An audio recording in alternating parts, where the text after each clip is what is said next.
Wala nang halaga ang lupang ito, Joao. Katulad ng asawa mo, patay na ang Santa Lucia. Huwag mo nang gawing rason ang pagdadalamhati mo para maging pabigat ka sa amin.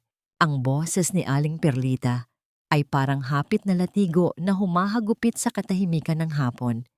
Nakatayo siya sa gitna ng beranda, suot ang kanyang mamahaling bestido na tila hindi nababagay sa alikabok ng luma at napabayaang mansyon.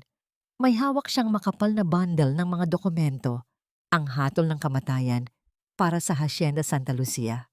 Sa kabilang dako, dahan-dahang itinaas ni Joao ang kanyang paningin. Ang kanyang mga kamay, na dati ay matitigas at sanay sa pagbubungkal ng lupa, ay nanginginig habang hawak ang isang munting gunting. Sa harap niya ay ang huling halamang rosas na itinanim ng kanyang yumaong asawa na si Maria. Tuyot na ang mga dahon nito at tila humihingi na rin ng pahinga mula sa malupit na init ng araw. Ngunit para kay Joao, ang bawat hininga ng halamang iyon ay alaala ni Maria na ayaw niyang bitawan. Nilapitan siya ni Aling Perlita at padabog na ibinagsak ang folder sa ibabaw ng lamesang kahoy. Ang ingay ng pagbagsak ng papel ay umalingaw-ngaw sa paligid. Sapat na upang magpatalon sa puso ng sinumang nakikinig. Ano ba, Joao? Pirmahan mo na ito. Ang dami ng naghihintay na investors. Gagawin itong resort, magkakapera ka, at makakaalis ka na sa butas na ito. Huwag mong sabihing mas mahalaga pa ang mga patay na halaman na yan kaysa sa kinabukasan mo. Look at yourself. Mukha ka ng pulubi sa sarili mong pamamahay. Hindi sumagot si Joao. Ramdam niya ang panunuyo ng kanyang lalamunan. Parang may malaking bato na nakabara sa kanyang dibdib. Pinipigilan siyang huminga ng malalim. Ang bawat salita ni Perlita ay tila isang karayom na unti-unting itinutusok sa kanyang mga sugat na hindi kailanman naghihilom. Ang kanyang paningin ay lumabo.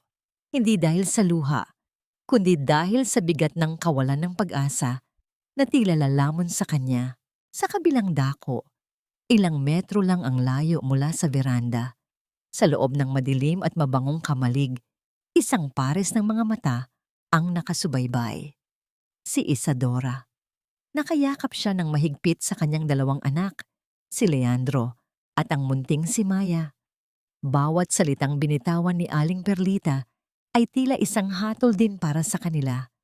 Ang kanyang puso ay nagkakarera sa takot. Kung pipirmahan ng lalaking yun ang papel, saan sila pupunta? Ang tanging kuta na nagligtas sa kanila mula sa kalupitan ng kanyang asawa ay malapit na ring gumuho. Naramdaman ni Isadora ang panginginig ng maliliit na kamay ni Leandro na nakakapit sa kanyang damit. Nais niyang sumigaw, nais niyang lumabas at makiusap, ngunit ang kanyang boses ay tila ibinaon na sa limot ng maraming taon ng pagtitiis. Ang tanging nagawa niya ay masigpitan pa ang yakap sa mga bata, habang ang pawis at luha ay nagahalo sa kanyang pisngi. Binalikan ni Joao ang dokumento. Ang ballpen na inabot ni Perlita ay tila kasing bigat ng isang sako ng palay. Habang papalapit ang dulo nito sa papel, parang nakikita ni Joao ang mukha ni Maria na unti-unting naglalaho sa usok. Sign it, Joao. Para sa ikabubuti mo ito. Para sa ikabubuti nating lahat. Muling pagpilit ni Perlita, ang kanyang boses ay puno ng mapagkunwaring pag-aalala na nakabalot sa sakim na layunin. Napako ang tingin ni Joao sa bintana ng kamalig. Doon, sa kabila ng kadiliman, nakita niya ang isang anino. Isang sulyap ng isang babaeng hindi niya kilala. Ngunit ang mga mata nito ay nagtataglay ng parehong sakit na kanyang nararamdaman.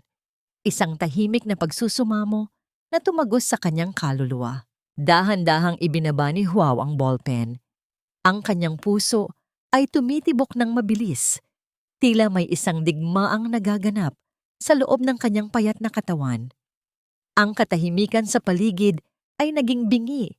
Tila pati ang hangin ay huminto sa pag-ihip upang hintayin ang kanyang susunod na hakbang. Bakit ba ang pagpili Sa pagitan ng nakaraan at kasalukuyan ay laging nag-iiwan ng sugat na walang lunas. Mayroon pa bang puwang ang pagkalinga sa isang mundong tanging halaga lamang ng lupa ang tinitingnan? Tumingin si Huao kay Aling Perlita. Ang kanyang mga mata ay hindi na malamlam, kundi puno ng isang desisyong hindi inaasahan ng sinuman. Hindi ko ito pipirmahan, Perlita. Hindi pa sa araw na ito. Ang mukha ni Perlita ay namula sa galit. Ang kanyang mga labi ay nanginig sa hindi makapaniwalang reaksyon. Ano? Joao, nabubaliw ka na ba? Sino ang akala mong magliligtas sa iyo sa utang mo? Ang mga multo sa bahay na ito? Tumayo si Joao, hawak pa rin ang munting rosas at humakbang patungo sa direksyon ng kamalig. Iniwan ang isang nagngangalit na Perlita sa veranda. Sa bawat hakbang niya, ang kaba sa dibdib ni Isadora ay lalong tumindi. Ano ang gagawin ng may-ari ng lupa kapag nalaman niyang may mga estrangherong naninirahan sa kanyang alaala?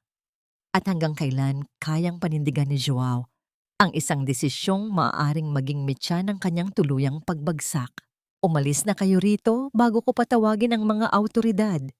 Hindi ito bahay ampunan at lalong hindi ito lugar para sa mga taong hindi ko kilala.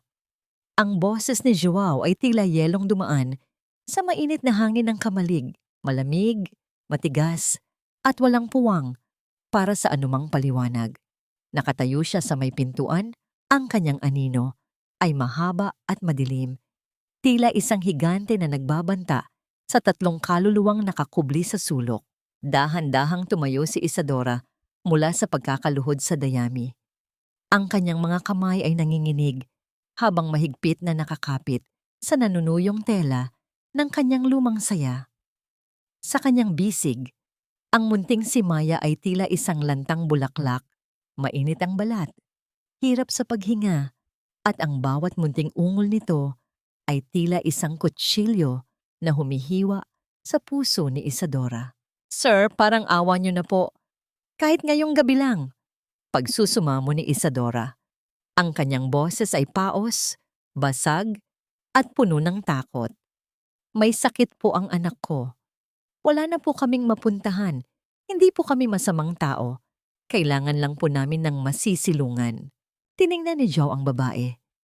Ang dumi sa mukha nito ay hindi nakatago sa ganda ng kanyang mga mata na punong-puno ng pighati.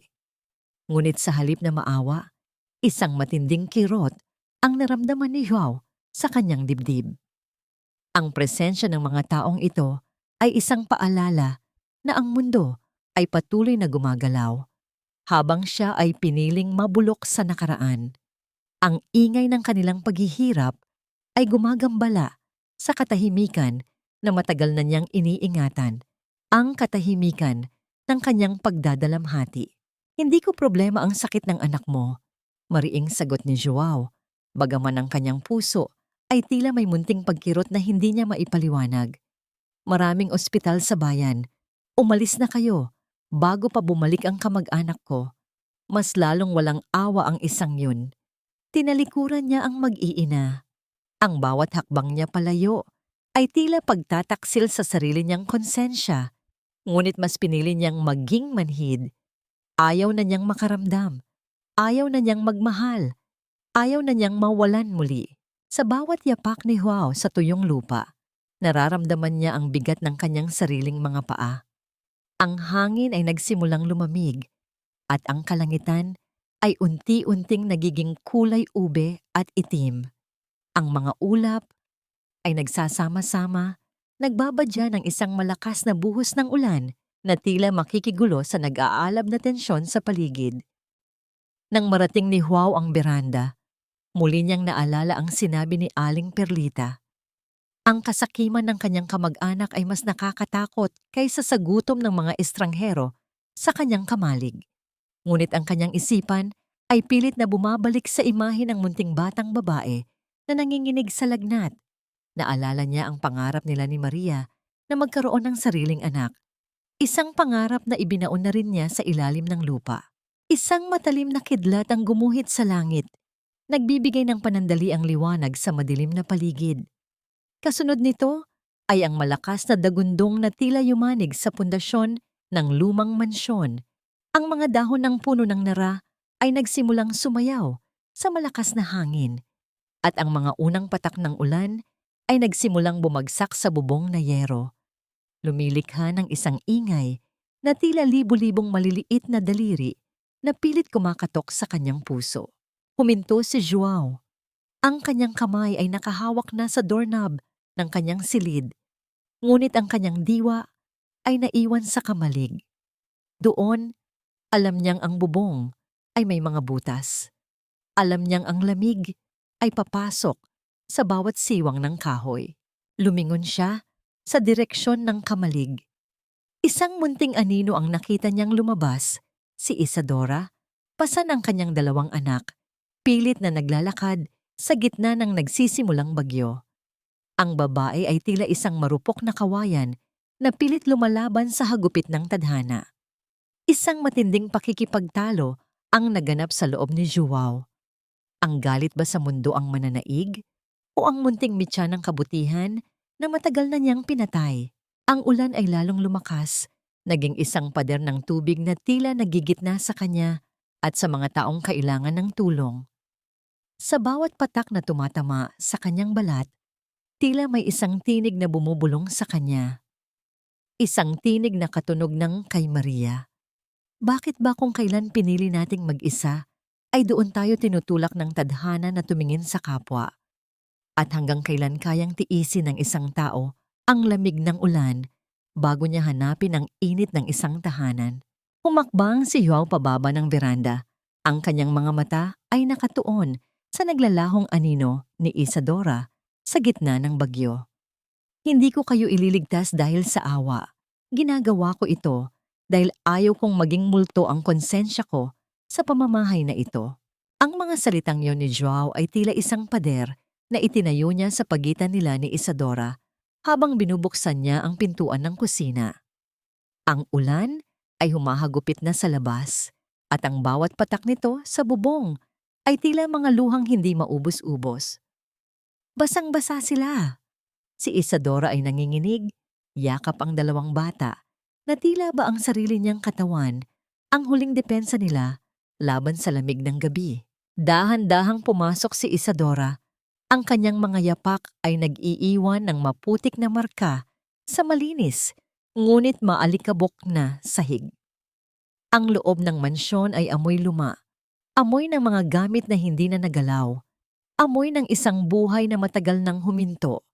Tiningnan ni Joao ang kanyang mga bisita nang walang anumang emosyon, ngunit ang kanyang mga mata ay nanatili sa munting si Maya na maputla na ang mga labi.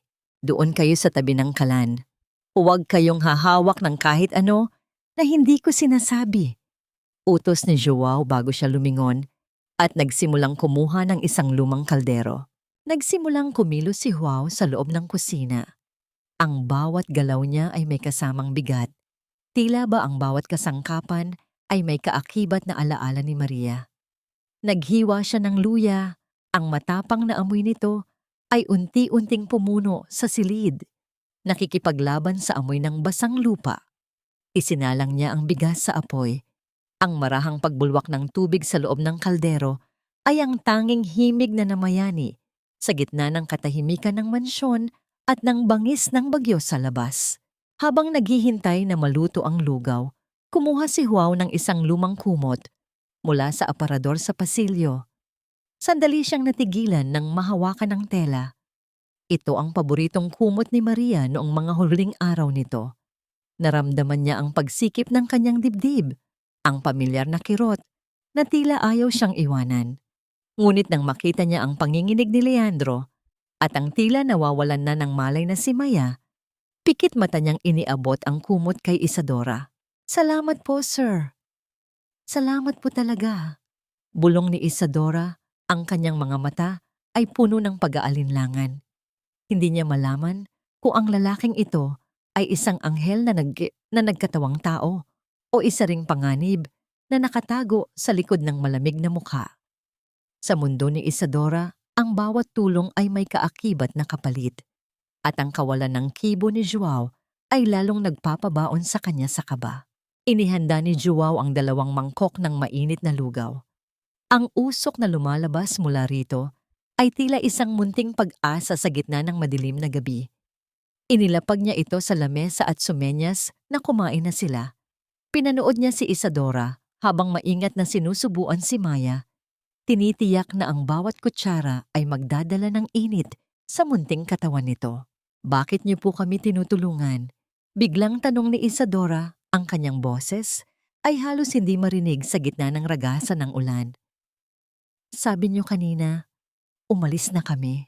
Huminto si Joao sa pag-aayos ng kanyang mga gamit. Tumingin siya sa bintana kung saan ang mga patak ng ulan ay gumuguhit ng mga linyang tila mga galos sa salamin. Hindi niya alam ang isasagot. Paano niya ipapaliwanag na ang bawat ubo ni Maya ay tila isang sigaw mula sa kanyang sariling nakaraan? Na ang hitsura ni Isadora na pilit nagpapakamatatag ay nagpapaalala sa kanya kung gaano siya naging mahina noong mamatay ang kanyang asawa. Kumain na lang ba kayo? Pagkatapos nito, matulog na kayo sa kwarto sa dulo. Bukas kailangan nyo nang magpasya. Malamig niyang sagot bago siya lumakad palabas ng kusina. Iniwan ang mag-iina sa gitna ng init ng kalan at ng misteryo ng kanyang pagkatao. Umakyat si Joao sa kanyang silid, ngunit ang kanyang diwa ay naiwan sa ibaba. Ang bawat munting ingay ng kutsara na tumatama sa mangkok ay tila isang tibok ng puso na muling nagpaparamdam sa kanya. Ang mansyong ito, na matagal na niyang piniling maging libingan, ay biglang nagkaroon ng buhay. Isang buhay na hindi niya hiningi, ngunit tila ayaw siyang bitawan. Sa katahimikan ng kanyang kwarto, nakaupo si Joao sa gilid ng kanyang kama, nakatitig sa dilim. Ang hangin ay sumisilip sa siwang ng bintana. Nagdadala ng himig ng kalungkutan na tila walang katapusan. Sa kabilang dako, sa kusina, hinahaplos ni Isadora ang buhok ng kanyang mga anak. Iniisip kung ang bukas ba ay magdadala ng bagong simula o isa na namang mas malalim na sugat. Bakit ba kung kailan natuto na tayong mabuhay sa dilim, ay doon pa darating ang isang munting liwanag na masakit sa mata?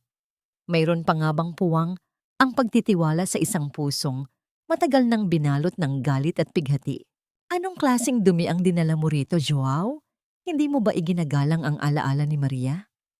Ang boses ni Aling Perlita ay tila isang matalim na kutsilyo na humiwa sa katahimikan ng umaga.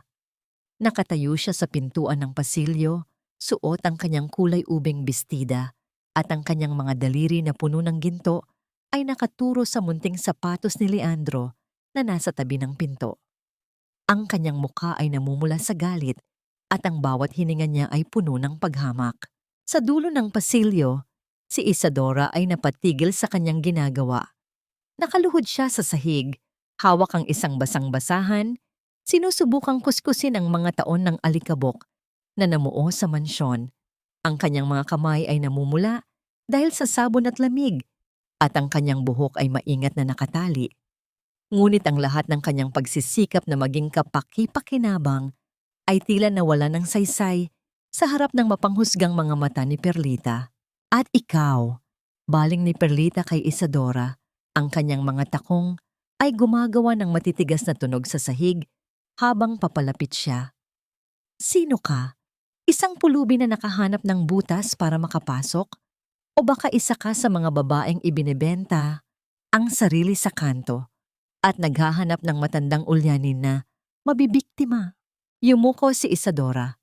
Naramdaman niya ang init ng hiya na umakyat sa kanyang mga pisngi at ang kanyang puso ay tila dinidikdik sa loob ng kanyang dibdib. Nais niyang sumagot, nais niyang sabihing siya ay isang ina lamang na nais iligtas ang kanyang mga anak. Ngunit ang bigat ng kanyang kalagayan ay tila tumahi sa kanyang mga labi. Ang bawat salita ni Perlita ay tila isang sampal na paulit-ulit na dumadapo sa kanyang pagkatao. Joao, magsalita ka! Sigaw ni Perlita habang nakatingin kay Joao na nakatayo lang sa gilid ng bintana, tila walang naririnig. Pababayaan mo lang ba na ang mga basurang ito ay dumunggis sa bahay na itinayo ninyo ni Maria? Nakakahiya. Kung alam lang ng mga tao sa bayan na nagpapatuloy ka ng mga taong kalye, ano na lang ang sasabihin nila? Nanatiling tahimik si Joao. Ang kanyang mga kamay ay nakakuyom sa likod at ang kanyang paningin ay nakapako sa malayo.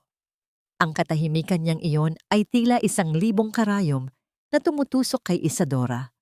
Ang bawat segundo ng pananahimik ni Joao ay nagpaparamdam kay Isadora na siya ay tunay na walang halaga, na siya ay isang pagkakamali na dapat nang burahin.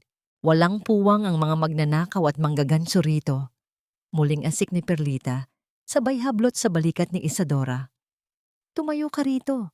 Lalabas kayo ngayon din bago ko tawagin ang mga pulis para kaladkarin kayo palabas.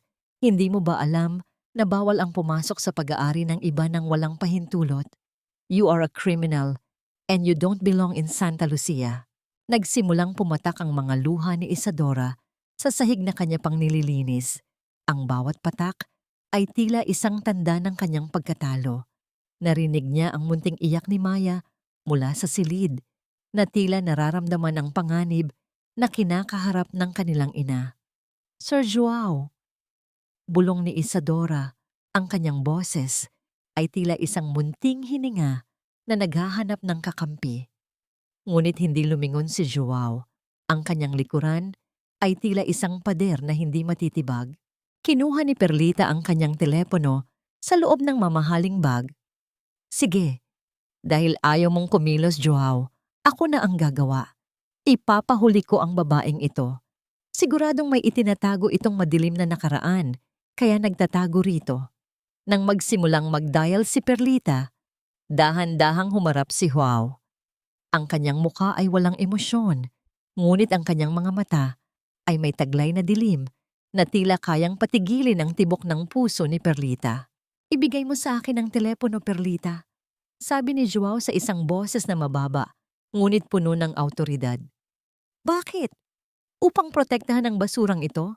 Hindi mo ba nakikita ibigay mo ang telepono. Humakbang si Joao papalapit at ang bawat yapak niya ay tila isang babala. Hindi siya magnanakaw at hindi rin siya taong kalye. Tumigil si Perlita, ang kanyang labi ay nanginig sa gulat. Si Isadora naman ay napaangat ng tingin. Ang kanyang mga mata ay puno ng pag-asa at takot. Tumingin si Joao ng diretso sa mga mata ni Perlita. Pagkatapos ay kay Isadora na tila ba noon lamang niya ito tunay na nakita. Huwag mong ituloy ang tawag mo, Perlita, dahil siya. Huminto sandali si Joao. Ang kanyang lalamunan ay gumalaw sa isang mabigat na paglunok. Siya ang bago kong katulong. Pinapunta ko siya rito para ayusin ang mansyon bago ko ito tuluyang iwanan. Ang katahimikan sa pasilyo ay naging kasing bigat ng tingga. Ang mukha ni Perlita ay naging mistulang estatwa sa gulat, habang si Isadora ay napahawak sa kanyang dibdib. Hindi malaman kung ang narinig niya ay isang kasinungalingan para sa kanyang kaligtasan o isang panibagong tanikala na magtatali sa kanya sa Santa Lucia. Bakit ba ang isang kasinungalingan ay minsan mas matamis pakinggan kaysa sa malupit na katotohanan? At sa likod ng pagtatanggol na ito, ano nga ba ang tunay na balak ni Joao para sa mag-iina? Hindi ako nagsinungaling para iligtas ka. Ginawa ko yon dahil ayaw ko ng ingay sa pamamahay ko. Iyon ang huling mga salitang binitiwan ni Joao bago niya iwan si Isadora sa gitna ng malawak na hardin. Ang sikat ng araw ay tila mga daliring humahaplos sa mga tuyot na sanga. Ngunit ang lamig sa boses ni Joao ay nananatiling nakabaon sa isipan ni Isadora. Kahit na alam niyang isang pagpapanggap lamang ang lahat, ang titulong katulong ay tinanggap ni Isadora ng may buong pagpapakumbaba. Para sa kanya, ang bawat patak ng pawis ay bayad sa kaligtasan ng kanyang mga anak. Lumipas ang mga araw na ang tanging maririnig sa Santa Lucia ay ang kalansing ng mga kagamitan at ang mahinang pag-uusap ng mag-iina. Naging abala si Isadora sa paglilinis ng mga silid na tila ilang dekada nang hindi nasisilayan ng liwanag. Habang kinukuskos niya ang mga lumang kasangkapan, pakiramdam niya ay unti-unti rin niyang binubura ang sarili niyang pait mula sa nakaraan. Ngunit sa tuwing tumitigil ang hangin at tumatahimik ang paligid, bumabalik ang mga anino, ang boses ng kanyang asawa na puno ng puot, ang tunog ng mabibigat na yapak nito, at ang pakiramdam ng pagiging isang bilanggo.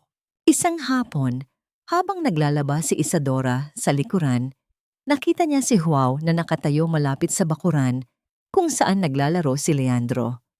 Ang bata ay may hawak na isang pirasong kahoy na tila ginagawa niyang kunwaring sasakyan. Nakatingin lang si Joao. Ang kanyang mukha ay tila isang misteryong hindi mabasa. Dahan-dahang lumapit ang matandang Ginoo sa bata. Akala ni Isadora ay papagalitan nito si Leandro, kaya mabilis siyang tumayo. Ngunit natigilan siya nang makitang lumuhod si Joao sa lupa. Kinuha ni Joao ang isang maliit na kagamitan mula sa kanyang bulsa at sinimulang iukit ang kahoy na hawak ni Leandro. Walang salitang namagitan sa kanila, ngunit ang bawat galaw ng kamay ni Joao ay puno ng pag-iingat. Sa loob ng ilang minuto, ang dating ordinaryong piraso ng kahoy ay naging isang maliit na truck. Ibinigay niya ito sa bata at sa unang pagkakataon, nakita ni Isadora ang isang munting na ngiti sa mga labi ni Leandro.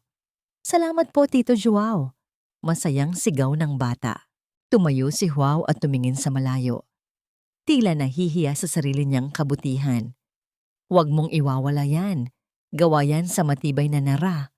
Maikli niyang sagot bago siya naglakad pabalik sa loob ng bahay. Napahawak si Isadora sa kanyang dibdib. Ang munting tagpong iyon ay tila isang mainit na kumot sa gitna ng malamig na gabi. Naisip niya, marahil sa ilalim ng matigas na balat ni Joao ay may pusong naghahanap din ng muling mabubuhay. Ngunit habang lumalalim ang kanyang paghanga sa lalaki, lalong lumalaki ang kanyang takot. Ang bawat sandali ng katahimikan sa Santa Lucia ay tila isang hiram na panahon. Sa loob ng kanyang silid sa gabi, hinahaplos ni Isadora ang mga galos sa kanyang braso na hindi pa tuluyang naghihilom. Ang mga galos na ito ang nagpapaalala sa kanya na ang panganib ay laging nasa likuran lamang. Hindi niya alam kung hanggang kailan sila maitatago ng mga pader ng Santa Lucia. Kinabukasan, habang nagluluto si Isadora ng tanghalian, narinig niya ang isang tunog na nagpapatigil sa tibok ng kanyang puso. Hindi ito ang maingay at magaralgal na sasakyan ni Aling Perlita.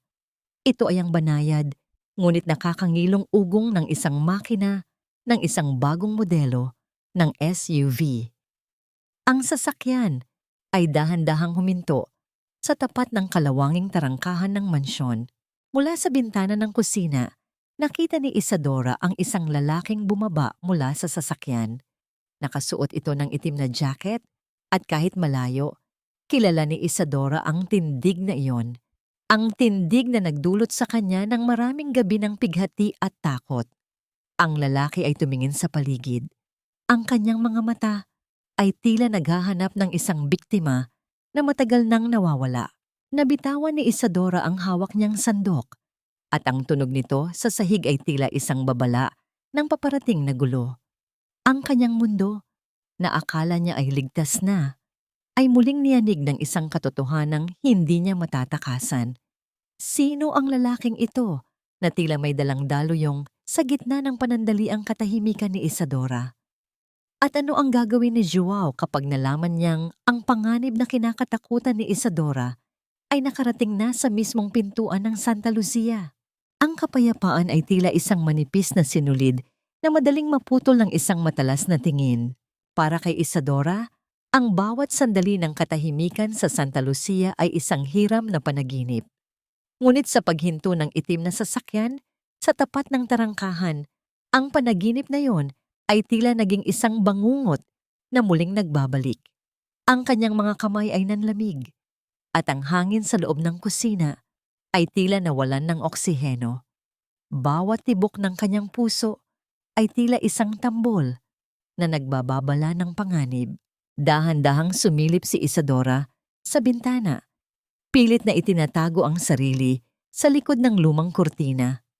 Nakita niyang lumapit si Aling Perlita sa sasakyan. Ang mukha nito ay puno ng kuryosidad na may halong malisya. Nag-usap ang lalaki at si Perlita. Kahit hindi naririnig ni Isadora ang kanilang pinag-uusapan, sapat na ang makita ang pagturo ni Perlita sa direksyon ng mansyon upang mabuwal ang lahat ng lakas ni Isadora. Sir Joao! Isang mahinang bulong ang kumawala sa kanyang mga labi, puno ng desperasyon. Sa kabilang bahagi ng bahay, naramdaman ni Joao ang kakaibang bigat ng paligid. Natagpuan niya si Isadora sa kusina, nakasandal sa pader. Ang mga mata ay nanlilisik sa takot at ang katawan ay tila isang dahon na hinahampas ng malakas na hangin. Ang amoy ng nilulutong sinigang ay humahalo sa amoy ng malamig na pawis ni Isadora. Hindi nagtanong si Joao. Sa halip, lumapit siya ng dahan-dahan. Ang kanyang presensya ay tila isang malaking anino na bumabalot kay Isadora. Ngunit sa pagkakataong ito, ang aninong iyon ay hindi nakakatakot. Ito ay nagbibigay ng proteksyon. Kinuha ni Joao ang nahulog na sandok mula sa sahig. Ang tunog ng metal sa semento ay tila isang hudyat ng pagbabalik sa realidad. Isadora, huminga ka ng malalim. Utos ni Joao sa isang boses na hindi kailanman narinig ni Isadora. Malumanay, halos tila isang haplos sa kanyang naguguluhan na diwa. Nandyan sila, sir. Hinahanap nila kami. Nanginginig na, sabi ni Isadora. Ang kanyang boses ay tila isang munting hininga na naghahanap ng masasandalan. Sa gitna ng tensyon, isang hindi inaasahang sandali ang naganap. Bahagyang hinawakan ni Joao ang balikat ni Isadora upang pakalmahin ito. Ang init ng palad ng lalaki ay tumagos sa manipis na tela ng damit ni Isadora. Isang kuryente ng pakiramdam na matagal na nilang kapwa kinalimutan. Sa loob ng ilang segundo, ang takot ay napalitan ng isang kakaibang katahimikan.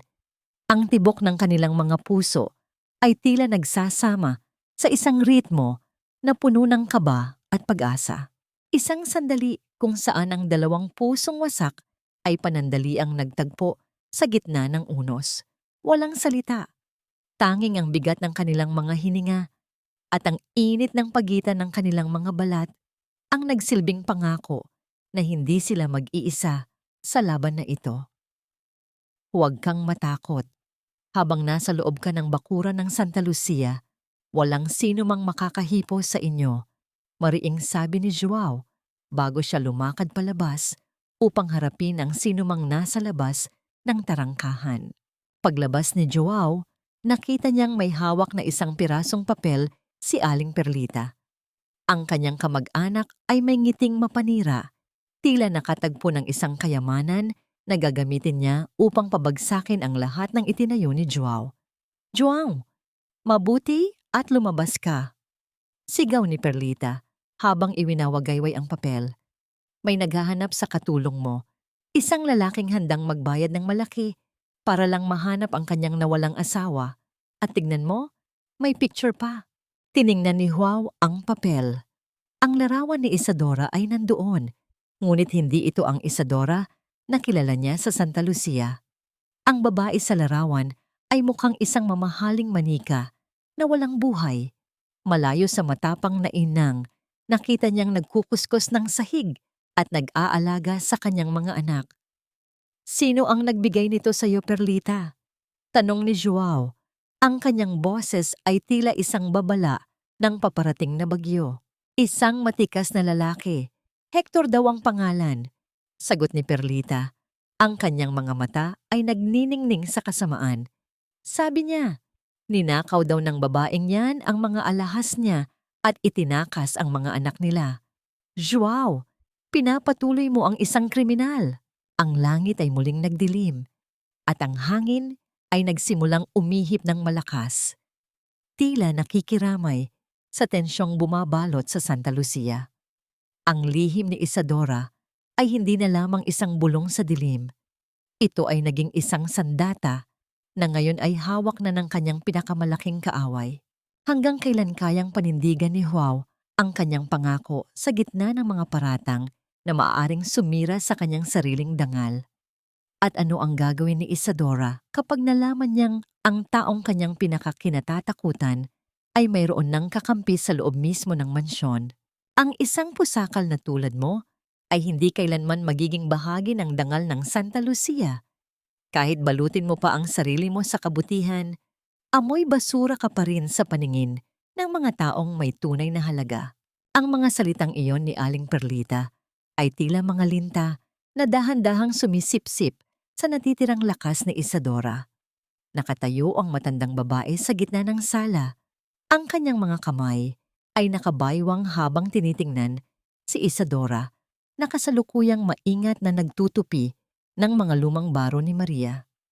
Ang bawat tupi ng tela ay ginagawa ni Isadora ng may matinding paggalang, tila ba hawak niya ang mismong kaluluwa ng pumanaw na asawa ni Joao. Ngunit sa paningin ni Perlita, ang bawat haplos ni Isadora ay isang paglapastangan. Naramdaman ni Isadora ang panunuyo ng kanyang lalamunan. Ang kanyang mga daliri ay bahagyang nanginig at ang bigat sa kanyang dibdib ay tila isang malaking bato na unti-unting lumulubog sa kumunoy ng kawalan ng pag-asa. Nais niyang sumagot, nais niyang sabihing wala siyang ninakaw, na ang tanging kinuha niya ay ang pagkakataong mabuhay ang kanyang mga anak. Ngunit pinili niyang itikom ang kanyang bibig. Sa mundong ito, ang boses ng isang tulad niya ay madalas na nalulunod sa ingay ng mga makapangyarihan. Gayunpaman, biglang nagbago ang ihip ng hangin. Ang matalim na mukha ni Perlita ay biglang nagliwanag ng isang mapagkunwaring ngiti. Isang ngiting mas nakakatakot kaysa sa kanyang galit. Lumapit siya sa direksyon ni Leandro at Maya na tahimik na naglalaro sa sulok. "Huwag kayong matakot sa akin, mga bata," sabi ni Perlita sa isang boses na kasing tamis ng lason. "Look, may dala akong pasalubong para sa inyo. Masarap na tinapay at candy. Hindi ba kayo nagugutom?" Napatigil si Isadora. Ang kanyang puso ay nagsimulang tumibok ng mabilis, isang babala na may masamang balak ang babaeng ito. Nakita niyang nag-aalangan si Leandro. Ang munting bata ay tumingin muna sa kanyang ina, naghahanap ng pahintulot. Ngunit bago pa makapagsalita si Isadora, nakuha na ni Perlita ang atensyon ni Maya sa pamamagitan ng isang makulay na balot ng candy. Alam niyo, pagpapatuloy ni Perlita habang hinahaplos ang buhok ni Leandro, isang kilos na nagpataas ng balahibo ni Isadora. "Napakagwapo mo, bata. Kamukhang kamukha mo ang iyong papa. Nasaan na nga ba ang papa niyo? Sabi ng mami niyo, iniwan niyo siya? Bakit naman? Siguradong malungkot siya ngayon at hinahanap kayo." "Perlita, tama na yan." Boses ni Joao ang umalingaw-ngaw mula sa hagdan. Ang kanyang presensya ay tila isang pader na humarang sa masamang hangin na dala ni Perlita. "Huwag mong idamay ang mga bata sa mga laro mo." Tumawa ng mahina si Perlita, isang tunog na tila kalansing ng mga barya sa bulsa ng isang sakim. "Laro? Joao, I'm just being a concerned relative. Gusto ko lang makilala ang mga bisita mo.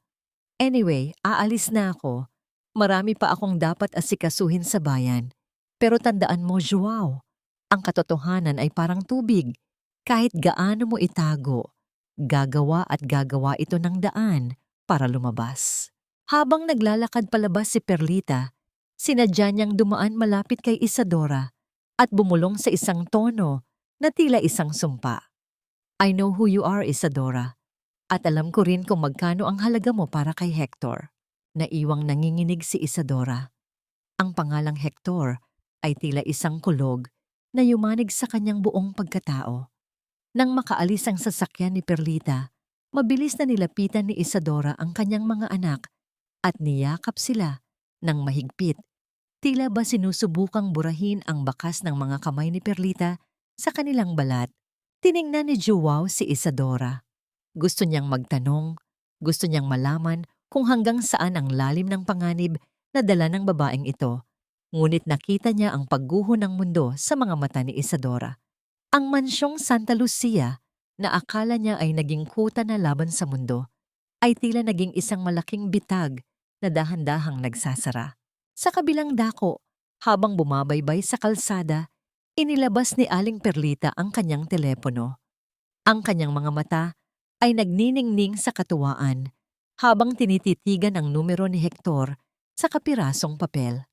Ang kanyang mga daliri ay mabilis na humaplos sa screen, tila isang mangangaso na malapit nang huliin ang kanyang biktima. "Hello? Hector?" Sabi ni Perlita sa telepono. Ang kanyang boses ay puno ng mapanirang tagumpay. "I have good news for you. Ang nawawala mong asawa at mga anak. Nahanap ko na kung saang butas sila nagtatago. Pero syempre, kailangan muna nating pag-usapan ang aking komisyon. Bakit ba ang pagpapakumbaba ay madalas na ginagamit na sandata ng mga mapang-api?" At sa gitna ng pakikipag-alyansa ni Perlita sa demonyo ng nakaraan ni Isadora, mayroon pa nga bang ligtas na sulok para sa isang pamilyang tanging kapayapaan lamang ang hinahangad? Ang kwartong ito ay hindi lamang silid, ito ay isang kabaong ng aking mga pangarap na matagal ko nang ibinaon sa limot. Iyon ang bulong ni Joao sa sarili habang nakatayo siya sa tapat ng pintuang kulay kape. Ang tanging pintuan sa buong mansyon na nananatiling nakasara sa loob ng 5 taon. Ang susi sa kanyang kamay ay tila nagbabaga, isang paalala ng lahat ng sakit na ayaw niyang balikan. Ngunit sa likod niya, nakatayo si Isadora. Hawak ang timba at basahan. Ang kanyang mga mata ay puno ng tahimik na pangunawa. Dahan-dahang ipinasok ni Joao ang susi. Ang tunog ng pag-ikot ng lumang mekanismo sa loob ng trangka ay tila isang mahabang buntong hininga mula sa nakaraan. Nang bumukas ang pinto, ang amoy ng luma, tuyong rosas at alikabok ay sumalubong sa kanila. Ang liwanag ng hapon ay sumilip sa siwang ng makapal na kortina, nagpapakita ng mga alikabok na sumasayaw sa hangin, tila mga kaluluwang ligaw. "Patawad, Maria," mahinang sambit ni Joao habang humahakbang papasok. Nilibot ni Isadora ang paningin. Ang silid ay nananatiling maayos, ngunit walang buhay. May mga damit pang nakasabit sa gilid, isang suklay na may iilang hibla ng buhok at isang kalahating tapos na burda sa ibabaw ng upuan. Nararamdaman ni Isadora ang bigat ng pighati sa bawat sulok. Hindi ito silid ng isang patay. Ito ay silid ng isang taong hanggang ngayon ay hindi pa rin hinahayaang makaalis ng mga naiwan. "Sir Joao, hayaan niyo po akong tulungan kayo," malumanay na sabi ni Isadora. Hindi siya naghintay ng sagot. Sinimulan niyang buksan ang mga bintana.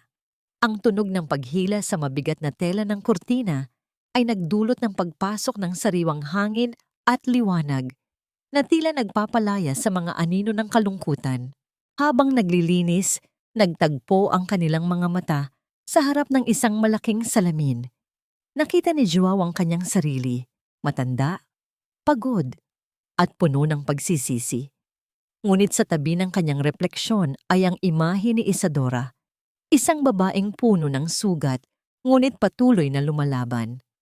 Sa pagkakataong ito, hindi amo at katulong ang magkatabi, kundi dalawang kaluluwang kapwa naghahanap ng kapayapaan.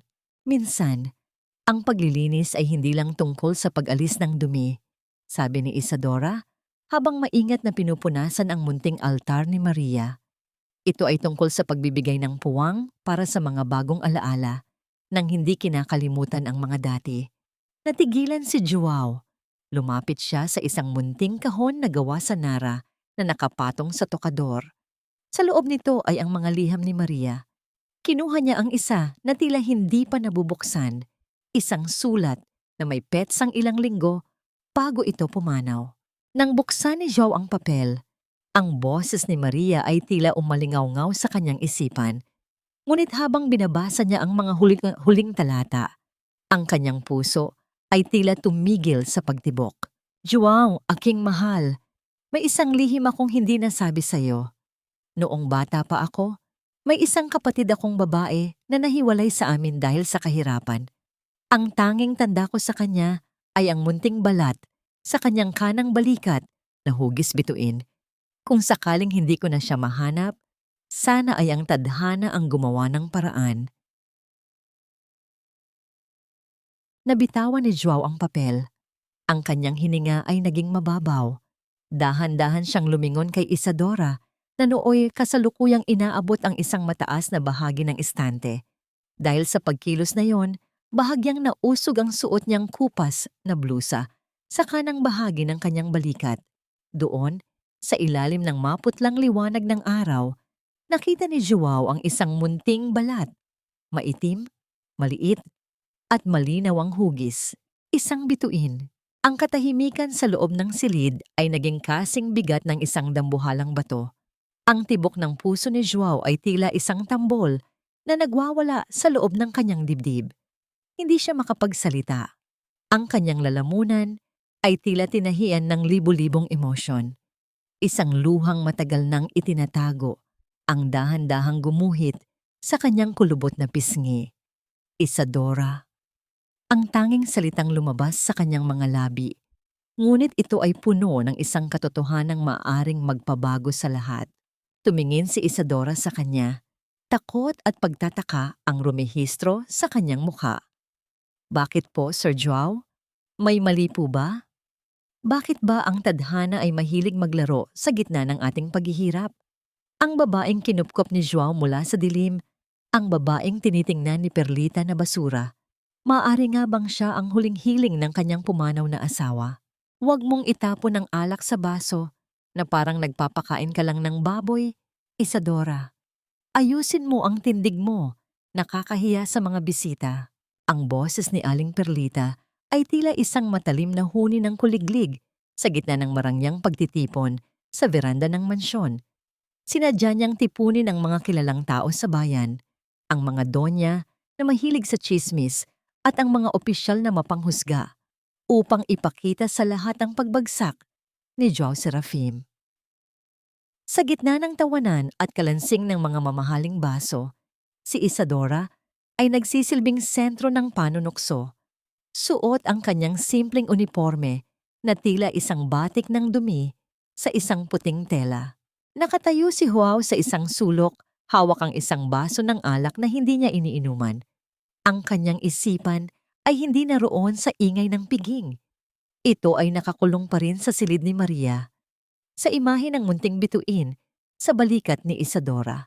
Ang bawat kilos ng babae, ang paraan ng kanyang pagyuko, ang mahinang paghingi ng paumanhin, at ang tatag ng kanyang mga mata sa kabila ng pangungutya ay tila isang buhay na pahina mula sa nakaraan ng kanyang asawa. Tingnan ninyo siya. Muling asik ni Perlita habang humahagik-hik sa kanyang mga kaibigan. Iyan ang bagong kayamanan ni Joao, isang babaeng galing sa kung saan may dalawang anak na hindi malaman kung sino ang ama. Kay daling mauto ng mga lalaking nag-iisa na sa buhay, hindi ba? Isang masakit na tawanan ang sumunod. Naramdaman ni Isadora ang panginginig ng kanyang mga tuhod. Ang tray na hawak niya ay tila bumibigat sa bawat segundo. Nais niyang itapon ang lahat at tumakbo palayo.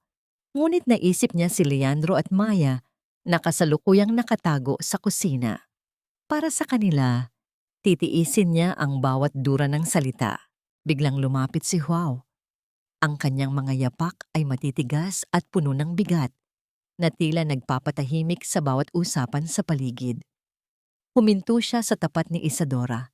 Sa ilalim ng maliliwanag na ilaw ng piging, nagtagpo ang kanilang mga mata. Nakita ni Joao ang isang butil ng luha na pilit na hindi pumatak mula sa mga mata ni Isadora.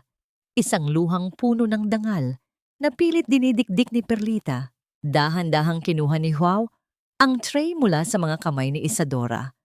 Ang tunog ng pagkiskis ng kanilang mga daliri ay tila isang kuryente na nagpatigil sa mundo. Hindi ito kilos ng isang amo sa kanyang katulong. Ito ay kilos ng isang lalaking handang ibigay ang kanyang sariling balikat upang maging sandigan ng iba.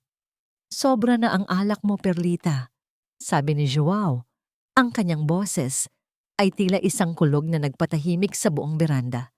At sobra na rin ang dila mo. Joao, ano ba ang ginagawa mo?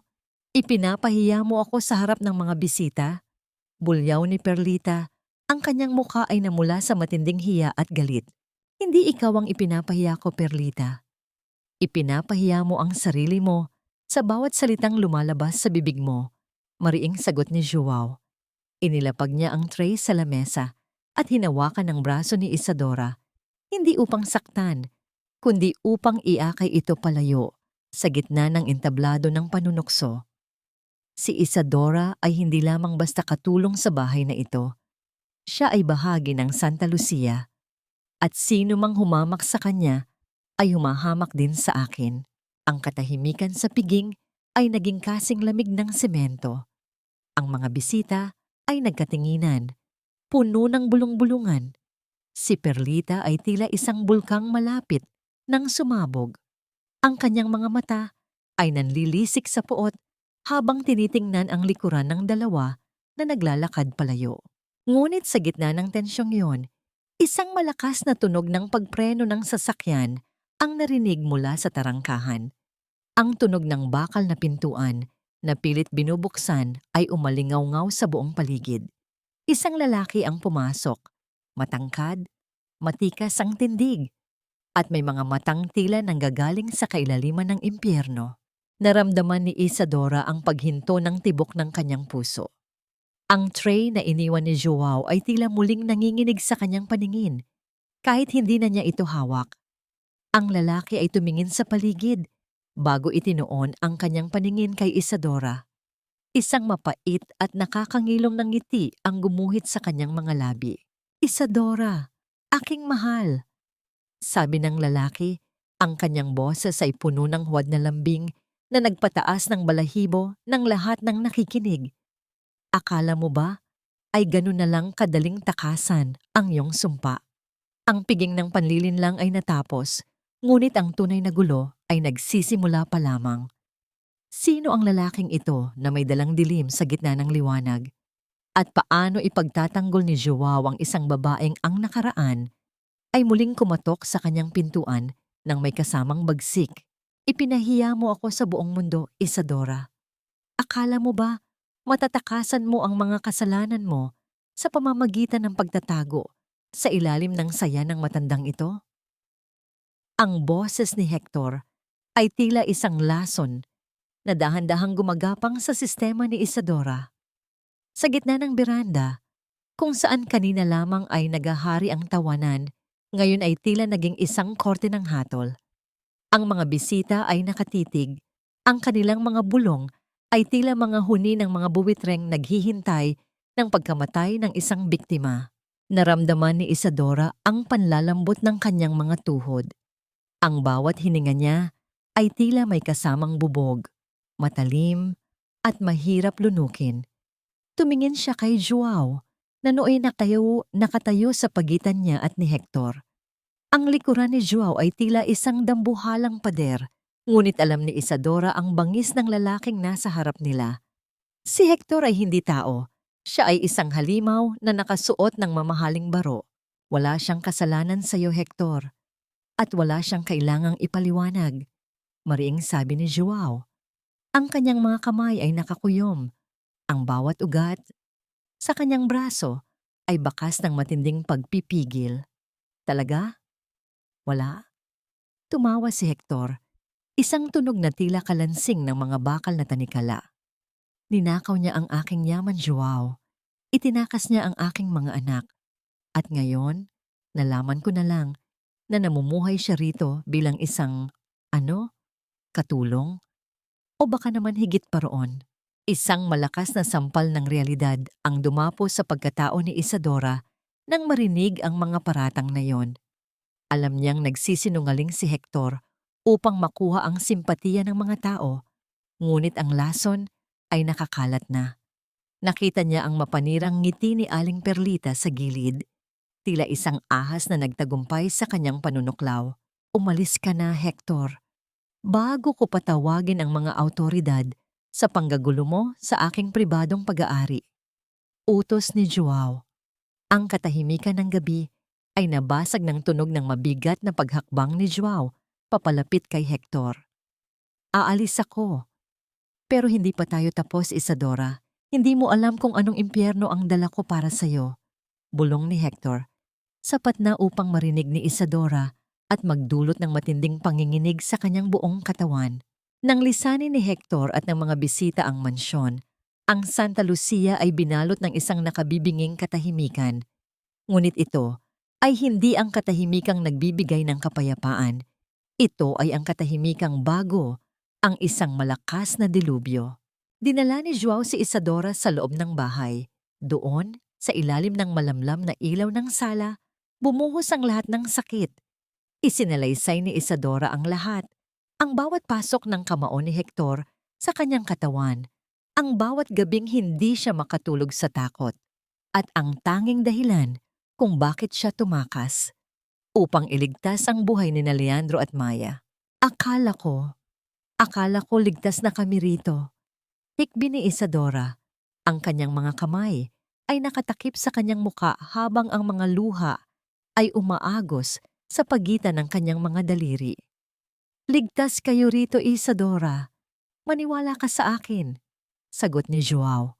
Ang kanyang boses ay puno ng pait at determinasyon.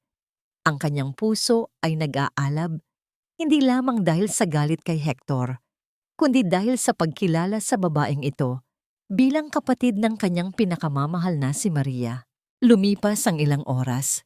Nang maghating gabi, lumabas si Isadora sa likuran ng mansyon upang kumuha ng sariwang hangin at malamig na tubig mula sa poso.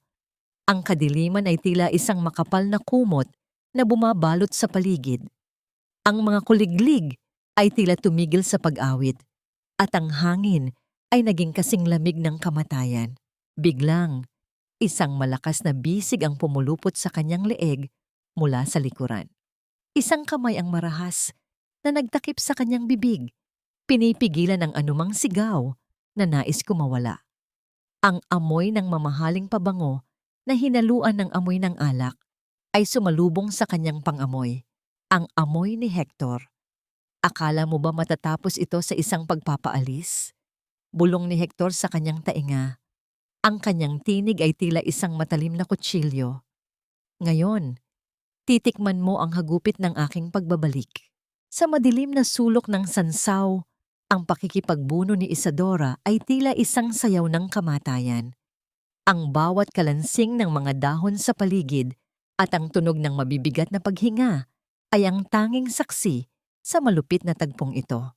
Bakit ba ang tadhana ay parang isang mangangaso na hindi tumitigil hanggat hindi nakukuha ang kanyang biktima? At sa gitna ng kadiliman ng Santa Lucia, meron pa nga bang kamay na darating upang iligtas ang isang kaluluwang malapit ng lamunin ng kanyang sariling nakaraan? Ang bawat hininga mo ay utang mo sa akin, Isadora. Akala mo ba ay hahayaan kitang mabuhay ng payapa habang ako ay nagdurusa sa pagkawala ng pag-aaring itinakas mo?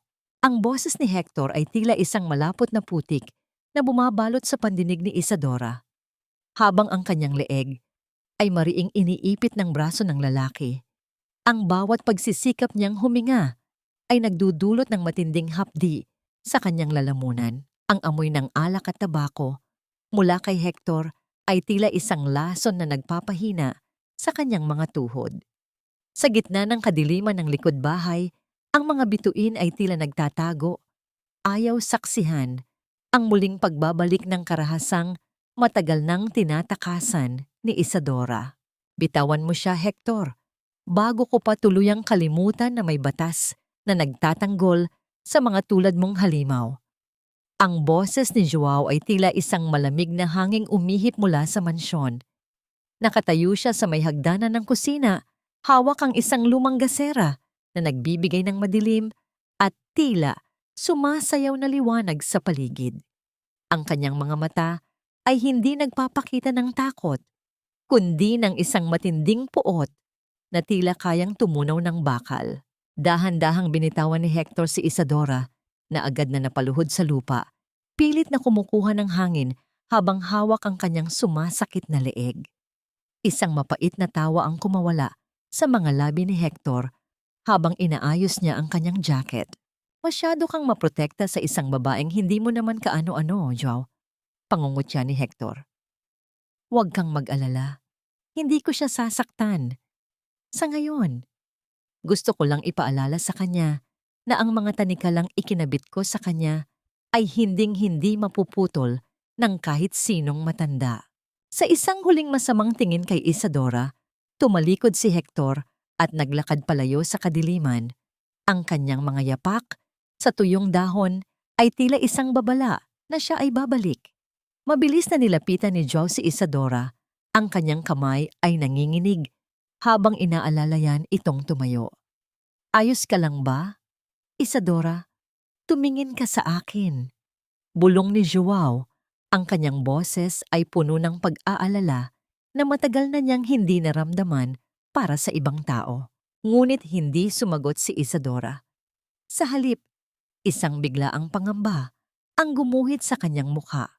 Bigla siyang napatayo at tumakbo papasok sa mansyon, patungo sa silid kung saan natutulog ang kanyang mga anak.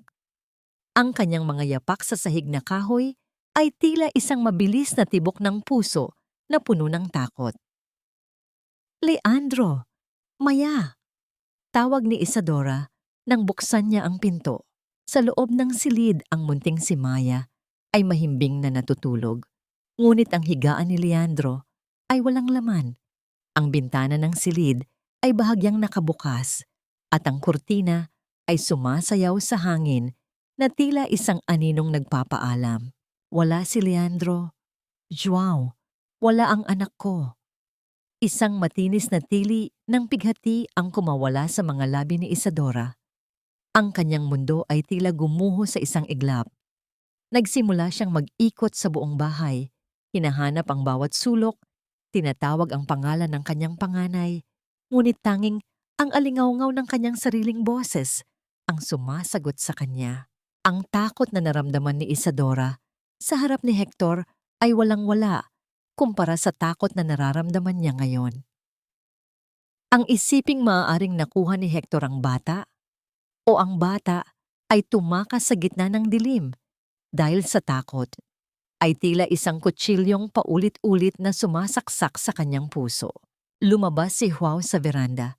Tinitingnan ang malawak at madilim na lupain ng Santa Lucia. Ang ulan ay muling nagsimulang pumatak. Maliliit na butil na tila mga karayom sa balat. Ang bawat kaluskos ng mga puno at ang bawat huni ng gabi ay tila isang panunuya sa kanilang kawalan ng kapangyarihan. Leandro!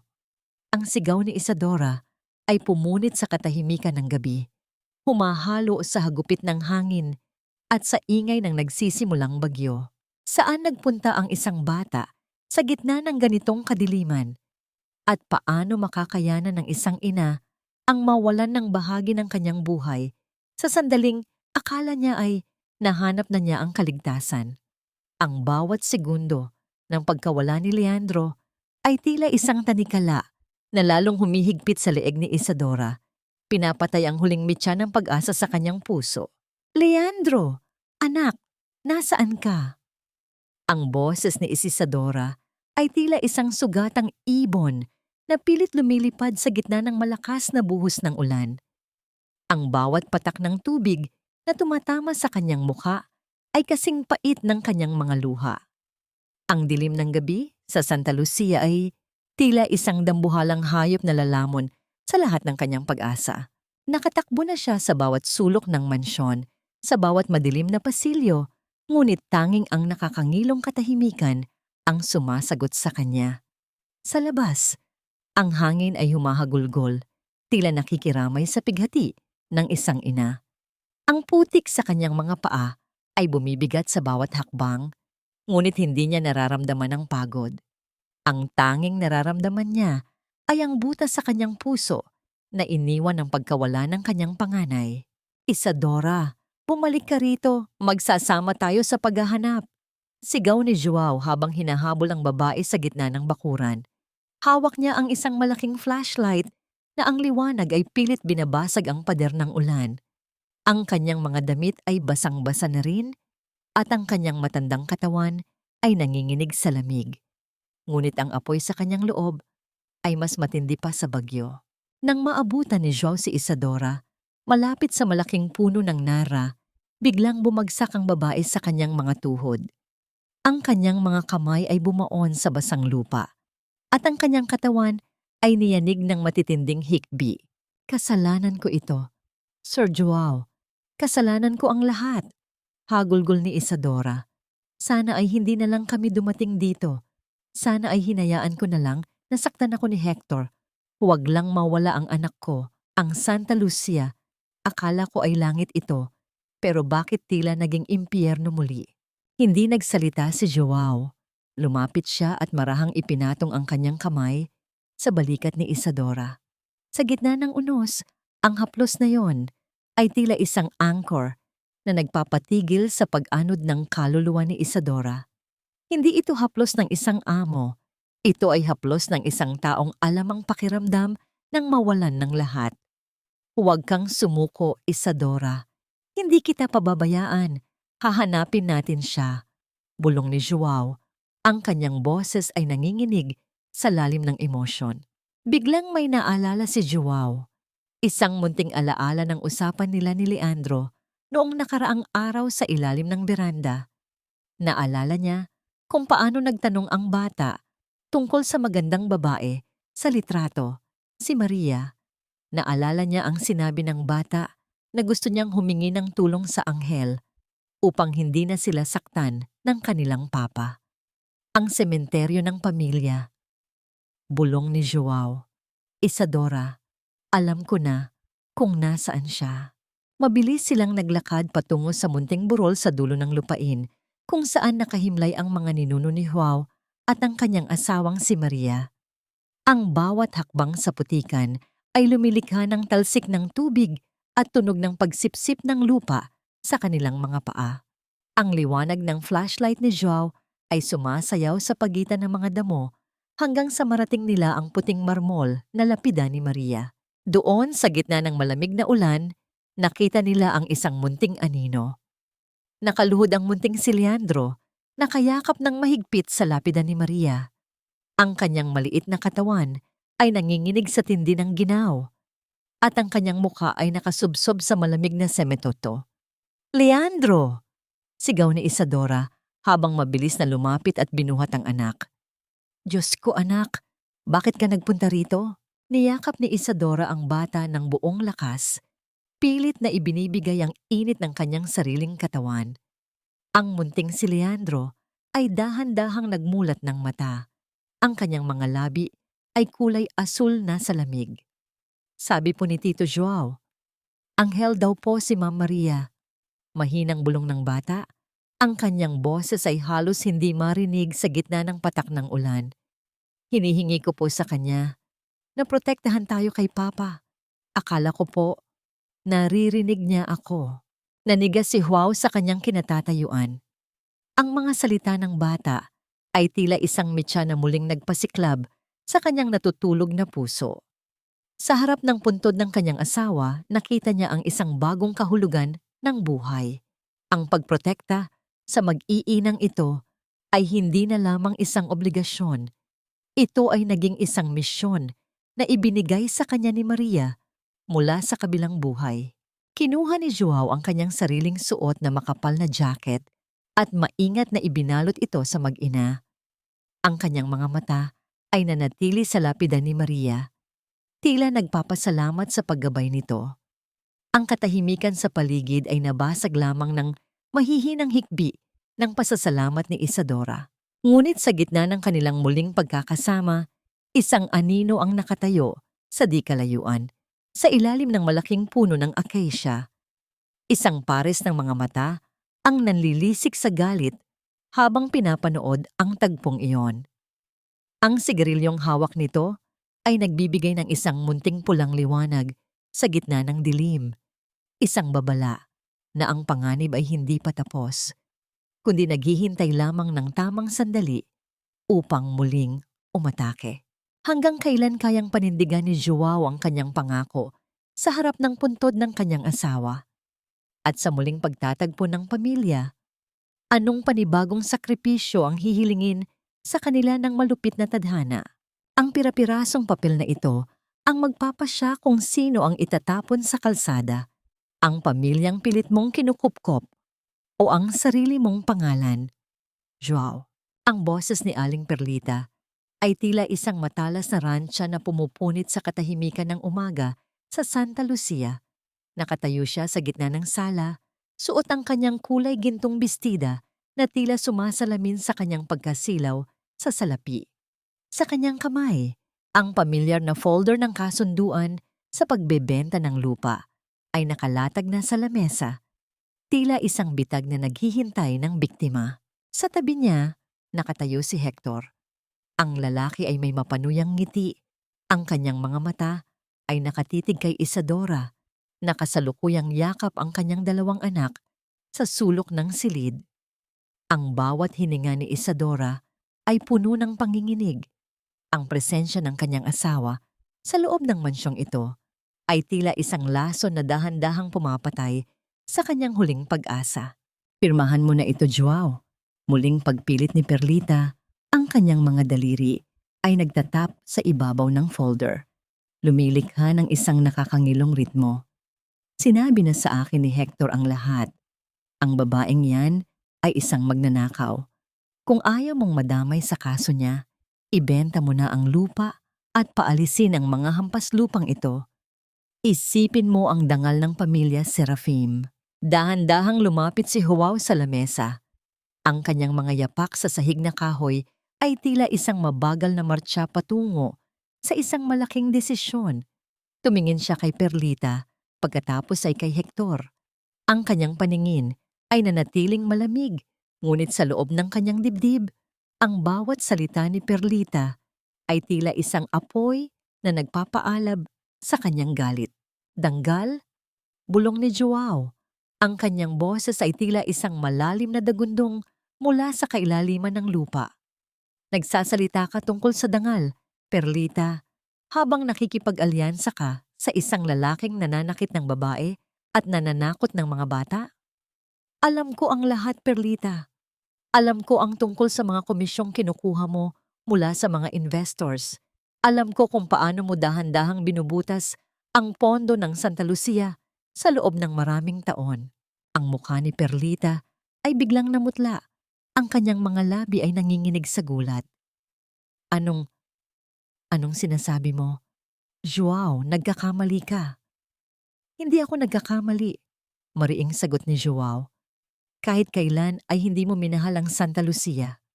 Ang tanging mahal mo ay ang bawat sentimong makukuha mo mula sa pagguho nito. Hinarap ni Joao si Hector. Ang dalawang lalaki ay nagtagisan ng tingin. Ang isa ay may taglay na kapangyarihan ng salapi at takot. At ang isa naman ay may taglay na tatag ng isang pusong muling natutong magmahal. Isang munting sulyap ang ibinigay ni Joao kay Isadora. Sa matagal na sandali, ang kanilang mga mata ay nagtagpo. Isang tahimik na pangako na hindi na kailangan ng mga salita. Ang pagkilala na ang kanilang mga kaluluwa ay hindi na magkahiwalay sa laban na ito. Kinuha ni Joao ang folder ng kasunduan.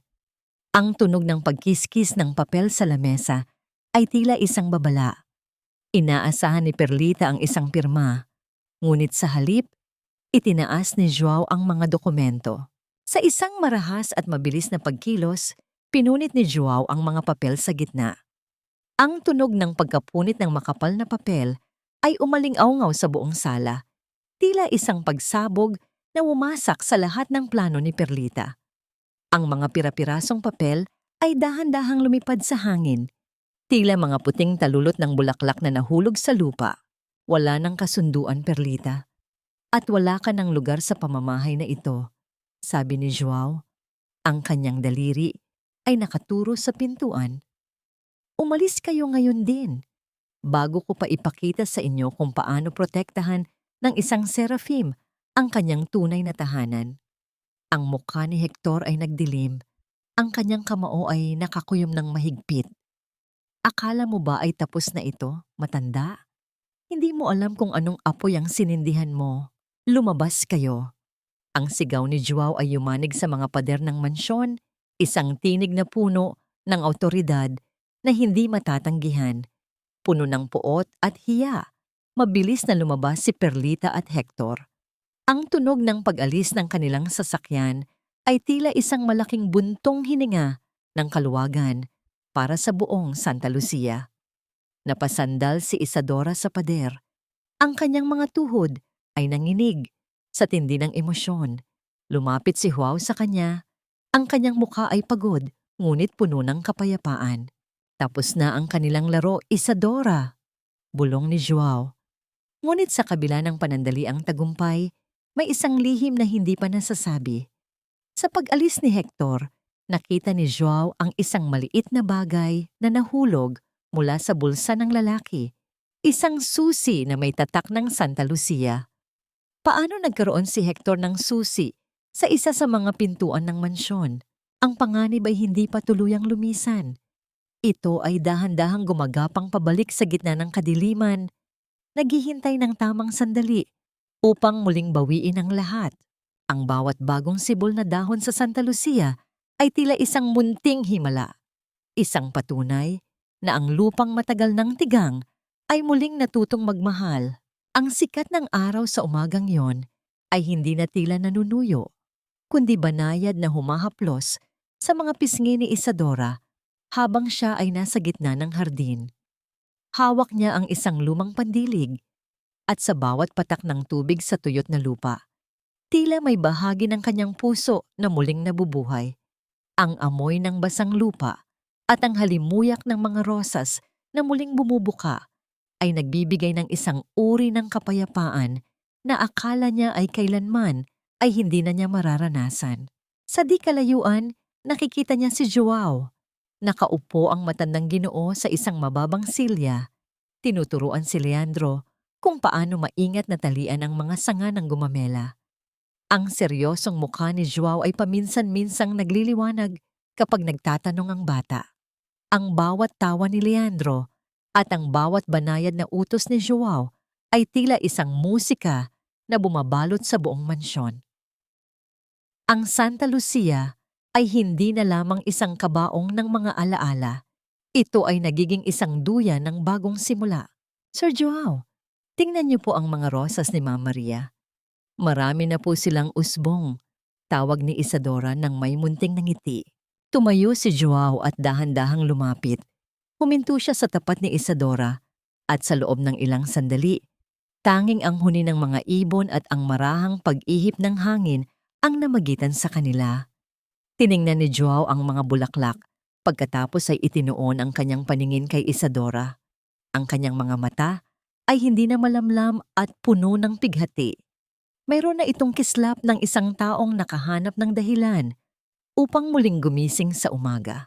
Alam mo, Isadora, matagal kong inakala na ang pag-iisa ang tanging paraan upang hindi na muling masaktan. Simula ni Joao, ang kanyang boses ay tila isang banayad na agos ng tubig.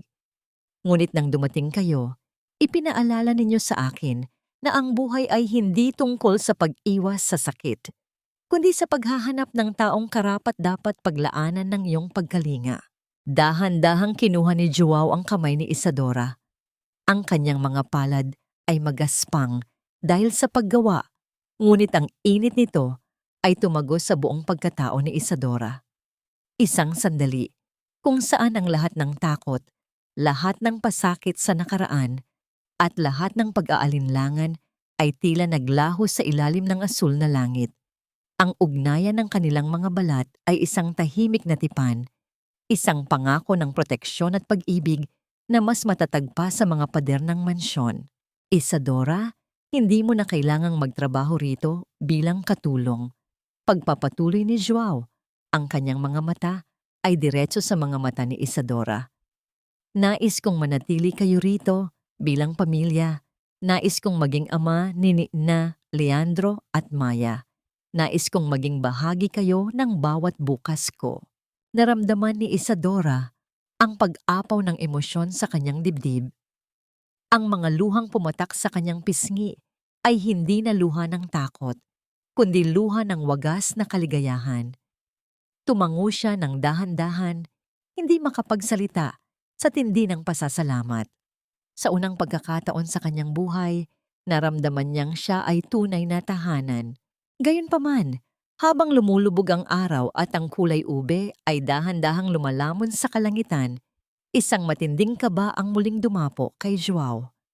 Naalala niya ang susi na nahulog ni Hector. Ang susi na sa kanyang pagsusuri ay nababagay sa pinto ng lumang bodega sa silong, ang tanging lugar na may lagusan patungo sa loob mismo ng mansyon. Nang gabi ring iyon, habang ang lahat ay himbing na sa pagkakatulog, narinig ni Joao ang isang hindi pamilyar na tunog. Hindi ito ang tunog ng hangin o ang lagitik ng lumang kahoy. Ito ay ang mabigat at maingat na paghila ng isang trangka mula sa ilalim ng sahig. Ang tunog ng bakal na tumatama sa bato ay umaling-awngaw ng mahina, ngunit sapat upang magpatindig ng balahibo ni Joao. Mabilis niyang kinuha ang kanyang gasera at lumabas sa pasilyo. Ngunit bago pa man niya marating ang hagdanan, isang malakas na pagkalampag ang narinig mula sa silid ni na Isadora. Ang tunog ng nabasag na salamin at ang matinis na tili ni Isadora ay pumunit sa katahimikan ng hating gabi. Wow! Tulong! Ang sigaw ni Isadora ay puno ng desperasyon. Nang marating ni Joao ang silid, bumagsak ang kanyang puso. Ang bintana ay wasak at sa gitna ng silid, nakatayo si Hector. Hawak ang isang matalim na bagay na kumikinang sa dilim. Ngunit hindi si Isadora ang hawak niya. Ang munting si Maya ay nakakulong sa kanyang bisig, habang ang bata ay umiiyak sa matinding takot. Sabi ko sa inyo, hindi pa tayo tapos. Boses ni Hector ay tila nanggagaling sa kailaliman ng impyerno. Kung hindi mapapasa akin ang lupang ito, walang sino man ang mabubuhay ng masaya rito. Ang panganib ay hindi lamang kumatok. Ito ay pumasok na sa loob ng kuta. Ang muling pagkabuhay ng Santa Lucia ay tila nahaharap sa isang malupit at madugong pagsubok. Hanggang saan ang kayang isakripisyo ni Joao upang iligtas ang pamilyang pinili niyang mahalin. Ang kadiliman ay walang kapangyarihan sa harap ng isang pusong handang mag-alay ng buhay para sa kanyang minamahal. Ang boses ni Hector ay tila isang nakakangilong kalansingang ng bakal sa gitna ng malamig na silid. Ang bawat pag-iyak ni Maya ay tila isang kutsilyong humihiwa sa kaluluwa ni Isadora. Nakatayo si Joao sa may pintuan. Ang kanyang mga kamay ay nakataas. Pilit na pinapakalma ang isang halimaw na wala ng takot sa batas ng tao. Ibigay mo sa akin ang bata, Hector. Ang galit mo ay nasa akin. Huwag mong idami ang inosenteng dugo. Pakiusap ni Joao, ang kanyang boses ay nanginginig sa tindi ng pagsusumamo. Inosente? Walang inosente sa mundong ito, matanda. Bulyaw ni Hector. Ang kanyang mga mata ay nanlilisik sa ilalim ng malamlam na liwanag ng gasera. Ang lupang ito, ang mansyong ito, dapat ay sa akin ito. Dahil sa babaeng ito, nawala ang lahat sa akin. Sa gitna ng tensyon, humakbang si Isadora papalapit. Ang kanyang mukha ay basang-basa ng luha, ngunit ang kanyang mga mata ay nagtataglay ng isang uri ng tatag na tila nanggagaling sa kailaliman ng kanyang pagiging ina. Hector, tingnan mo ako. Kung ang buhay ko ang gusto mo, kunin mo. Pero bitawan mo ang anak natin.